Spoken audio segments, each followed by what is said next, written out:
Hello, welcome to Divya's paradise. ഇതെന്താ സംഭവം?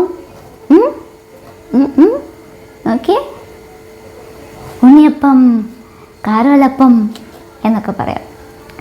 ഉണ്ണിയപ്പത്തിൻ്റെ ഒരു വീഡിയോ ചെയ്യുമെന്ന് കമൻറ്റിൽ ഒരാൾ ചോദിച്ചിരുന്നു.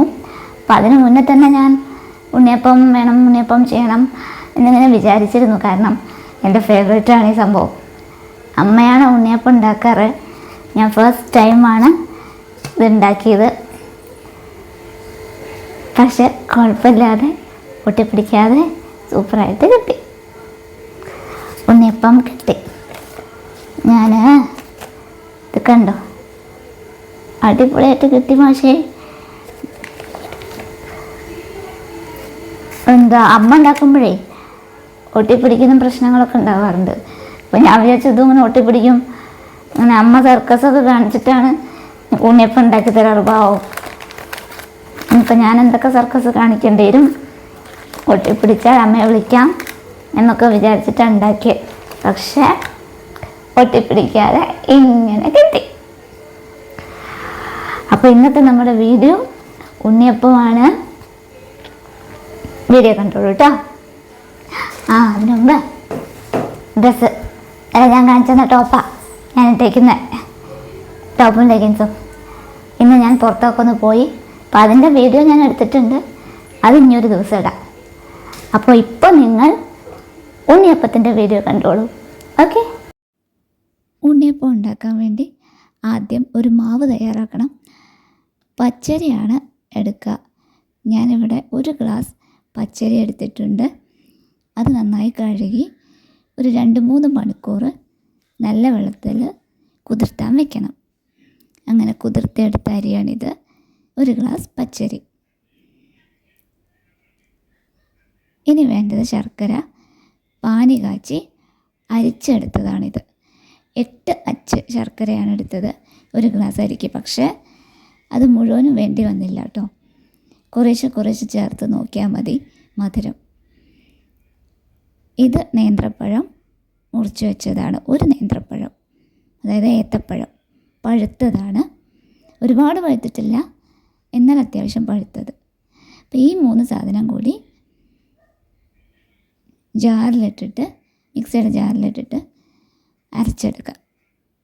അപ്പോൾ 2 തവണയായിട്ടാണ് ഞാൻ അരയ്ക്കുന്നത്, ഒറ്റയടിക്ക് അല്ല.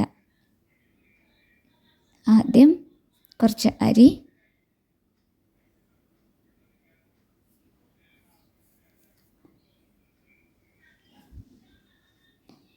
പിന്നെ നമുക്ക് കുറച്ച് പഴം, പിന്നെ കുറച്ച് ശർക്കര പാനിയും ഒഴിച്ചിട്ടാണ് അരയ്ക്കുന്നത്. വേറെ വെള്ളമൊന്നും ചേർക്കുന്നില്ല കേട്ടോ.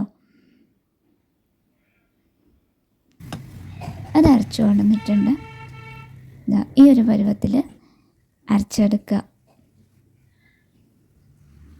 നന്നായി അരയണം. ചെറിയൊരു തരി എന്ന് വെച്ചാൽ നമ്മൾ ഇഡ്ഡലിക്കൊക്കെ അരയ്ക്കുമ്പോൾ ചെറിയൊരു തരി വേണം പറയില്ലേ, അതുണ്ടായാലും കുഴപ്പമില്ല. അങ്ങനെ 2 തവണയും അരച്ചെടുത്ത മാവിലേക്ക് വീണ്ടും കുറച്ചും കൂടെ ശർക്കരപ്പാനി ഒഴിക്കുകയാണ്. ശർക്കരപ്പാനി നമ്മുടെയൊക്കെ മധുരത്തിനനുസരിച്ചാണ്. ഓരോ ശർക്കരയ്ക്ക് ചിലപ്പോൾ ഓരോ മധുരമായിരിക്കും. അപ്പോൾ അത് നോക്കി വേണം ചേർക്കാൻ. ഇവിടെ 8 അച്ച് ശർക്കര ഉരുക്കി വെച്ചിരുന്നു. പക്ഷെ അത് മുഴുവൻ ഒഴിക്കുന്നില്ല. കുറേശ്ശെ ചേർത്ത് ആ മാവൊന്ന് ടേസ്റ്റ് ചെയ്ത് നോക്കുക. അപ്പോൾ മധുരം അറിയാൻ പറ്റും. അങ്ങനെയാണ് ഞാൻ മധുരം ചേർത്തത്. മധുരം പാകമായിട്ട് വന്നിരുന്നു. പിന്നെ നമ്മൾ ടേസ്റ്റ് ബാലൻസ് ചെയ്യാനേ ഒരു നുള്ളു ഉപ്പും കൂടെ ചേർക്കണം കേട്ടോ. അത് ഞാനിതിൽ കാണിച്ചിട്ടില്ല. ഇത് ഏലക്കാപ്പൊടിയാണ്. പഞ്ചസാരയും ഏലക്കയും പൊടിച്ച് വെച്ചിരുന്നു. അത് അതിൻ്റെ ഒരു ഫ്ലേവർ കിട്ടത്തക്ക രീതിയിൽ ഇടുക. നമ്മൾ മാവ് ഇങ്ങനെ റെഡിയാക്കുമ്പോൾ അതിൻ്റെ മണം വരുന്നുണ്ടോ എന്ന് നോക്കിയിട്ടിടണം. ഇത്ര എന്നളവ് പറയുന്നില്ല.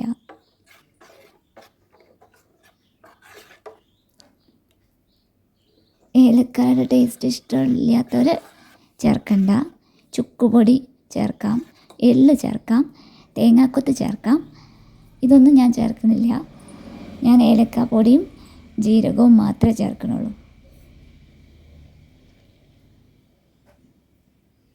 നല്ല ജീരകമാണ്. തേങ്ങാക്കൊത്ത് എനിക്ക് ഇഷ്ടമല്ല ഇട്ട് കഴിഞ്ഞാൽ. ചുക്കുപൊടി പിന്നെ ഇവിടെ ഇല്ല. ചുക്കുപൊടി എനിക്കിഷ്ടം കേട്ടോ, അതുണ്ടെങ്കിൽ അത് ഞാനിടും. അപ്പോൾ ജീരകവും ഏലക്കപ്പൊടിയും മാത്രമേ ചേർത്തിട്ടുള്ളൂ. ഇനി നമ്മൾ കാരോല്, അതായത് ഉണ്ണിയപ്പച്ചട്ടി നന്നായിട്ട് നല്ലെണ്ണ തടവി വെച്ചതാണിത്. ഇത് നോൺ സ്റ്റിക്ക് അല്ല, ഇൻഡാലിയമാണ്. അതുകൊണ്ട് നന്നായി നല്ലെണ്ണ തടവി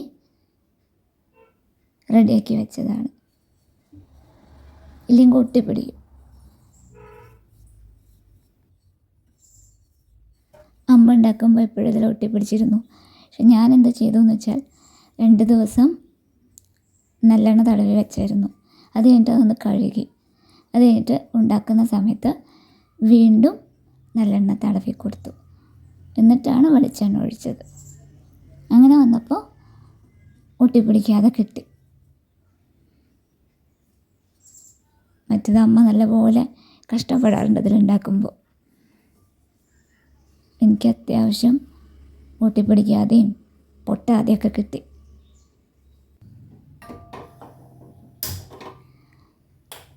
ഇനി അടുപ്പ് കത്തിക്കാം, എന്നിട്ട് വെളിച്ചെണ്ണ ഒഴിച്ചു കൊടുക്കാം.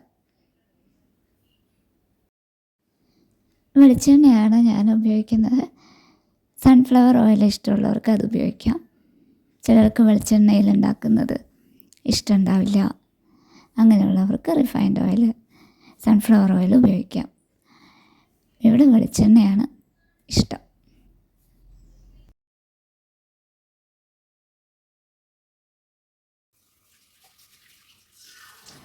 എണ്ണ നന്നായി ചൂടാവുന്ന സമയത്ത് നമുക്ക് മാവ് ഒഴിക്കാം.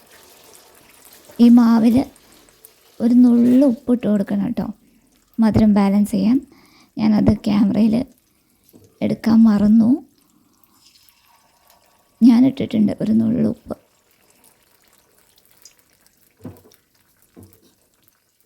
മാവ് ഒഴിക്കുമ്പോൾ കുഴി നിറയെ ഒഴിക്കാതിരിക്കുക.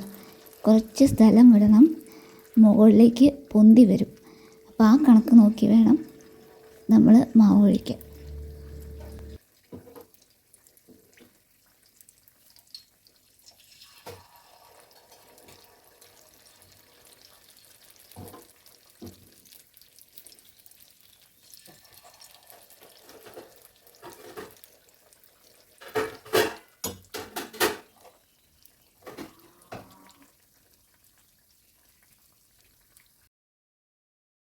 ചെറിയ തീയിൽ വെച്ചിട്ട് വേണം വേവിക്കാൻ കേട്ടോ.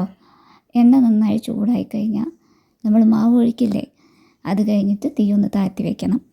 ഇല്ലെങ്കിൽ പെട്ടെന്ന് കരിഞ്ഞു പോവും, ഉള്ളു വേവില്ല. അത് കഴിഞ്ഞ് മൂത്ത് വന്നപ്പോൾ നമ്മൾ തിരിച്ചിടാണ്. ഉണ്ണിയപ്പം ഓരോന്നോരോന്നായിട്ട് തിരിച്ചിടാണ്. ഇവിടെയാണ് ഒട്ടിപ്പിടിക്കുന്ന ഒരു ടെൻഷനൊക്കെ ഉണ്ടാവുന്നത്. പക്ഷെ എന്തോ ദൈവം സഹായിച്ച് ഒട്ടിപ്പിടിക്കാതെ തിരിച്ചിടാൻ കിട്ടി. അത് ഞാൻ ആദ്യമായിട്ടാണ് ഉണ്ടാക്കുന്നത് കേട്ടോ. അപ്പോൾ ഈ തിരിച്ചിടുന്ന പ്രക്രിയ, നമ്മൾ തിരിച്ചിട്ട് കഴിഞ്ഞാലും അത് പിന്നെയും മരം തന്നെ വീഴുമായിരുന്നു. അപ്പോൾ അതിൻ്റെ മുകളിൽ ഞാനൊന്ന് സർക്കസ് കാണിച്ചു. ഇത് കൈവാക്കുള്ളവർ പെട്ടെന്ന് തിരിച്ചിടാൻ പറ്റും. ഞാൻ ആദ്യമായിട്ടാണ് ഉണ്ടാക്കുന്നത്. അതിൻ്റെ ഒരു പ്രശ്നം ഉണ്ടായിരുന്നു.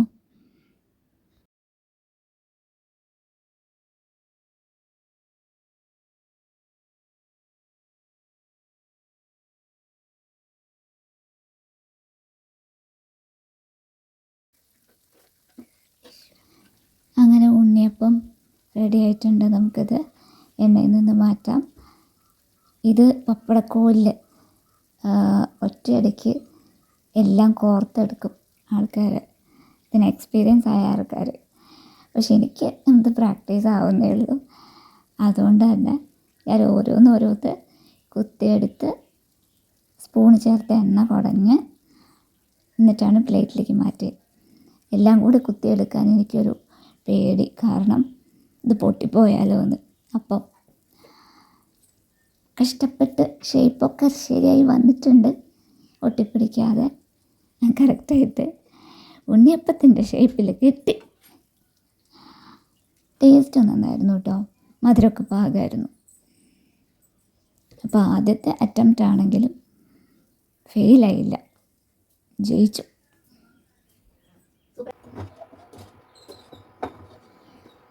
നമുക്ക് അടുത്ത സെറ്റ് ഉണ്ണിയപ്പം പാരാം. അതിന് മുന്നേ ഇതിൽ ഞാൻ നല്ലെണ്ണ ഓരോ കുഴിയിലും ഈ 2 ഡ്രോപ്പ് ഒറ്റിച്ച് കൊടുത്തിട്ടുണ്ട് കേട്ടോ.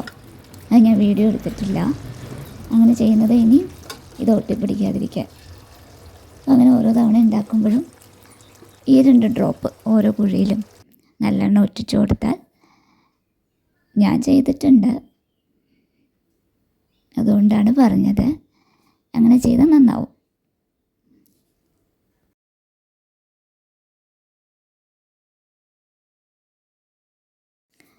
രണ്ടാമത്തെ സെറ്റ് നമുക്ക് തിരിച്ചിടാം. അതൊക്കെ വേഗം വേഗം കിട്ടിയിട്ടോ, ഒട്ടിപ്പിടിക്കുകയൊന്നും ചെയ്തില്ല.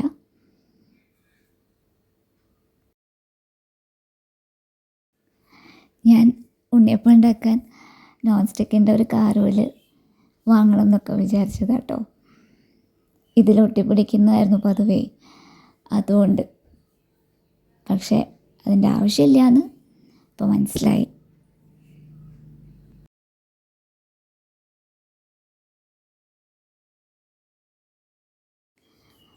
ഇനി രണ്ടാമത്തെ സെറ്റ് ഉണ്ണിയപ്പം ഇവിടെ ആയിട്ടുണ്ട്.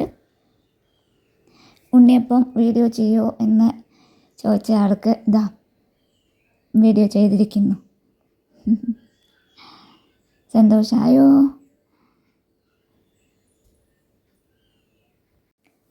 ഇനി പൊതിച്ചോറിൻ്റെ ഒരു വീഡിയോ ചെയ്യണം എന്ന് പറഞ്ഞിട്ട് ഒരു കമൻറ്റ് കണ്ടിട്ടുണ്ട്, കുറച്ച് ദിവസമായത്.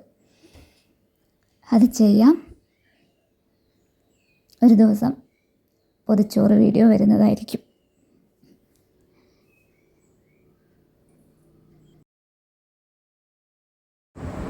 അങ്ങനെ ഉണ്ണിയപ്പം ഇതാ ഇവിടെ റെഡി ആയിട്ടുണ്ട്. പൊട്ടാതെ നല്ല കറക്റ്റായിട്ട് കിട്ടിയിട്ടുണ്ട്. ഓക്കെ, അപ്പോൾ ഇന്നത്തെ വീഡിയോ ഇത്രയേ ഉള്ളൂ. നിങ്ങൾക്കെല്ലാം ഇഷ്ടപ്പെട്ടു എന്ന് വിചാരിക്കുന്നു. ഇനി നമുക്ക് നാളെ കാണാം. അതുവരേക്കും ടാറ്റാ.